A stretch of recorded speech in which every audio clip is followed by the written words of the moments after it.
Patay ang isang lalaki matapos pagbabarilin ng hindi pa nakikilalang sospek sa Barangay Rosario Heights, Cotabato City.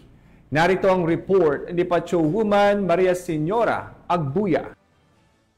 Ang isang lalaki matapos pagbabarili ng hindi pa nakikilalang sospek habang bibili lamang sana ng ulam sa Barangay Rosario Heights 13, Cotabato City nito lamang ika-20 ng Abril taong kasalukuyan. Kinilala ng mga otoridad ang biktima na si alias Mehan, 30 anyos at residente ng Imos, Cavite.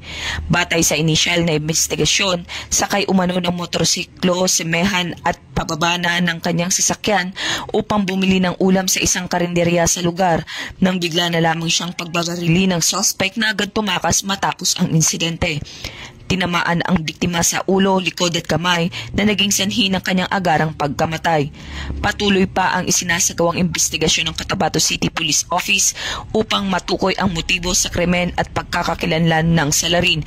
Hinihikayat din ng mga otoridad ang sinumang may impormasyon ukol sa insidente na makipag-ugnayan sa pinakamalapit ng himpilan ng pulisya. Mula rito sa rehiyon ng Bangsamoro, ako ang inyong Police News Network Correspondent, Patrolwoman Maria Senyora Agbuya, alagad ng batas, tagataguyod ng balitang pulis. Maraming salamat, Pacho Woman Agbuya.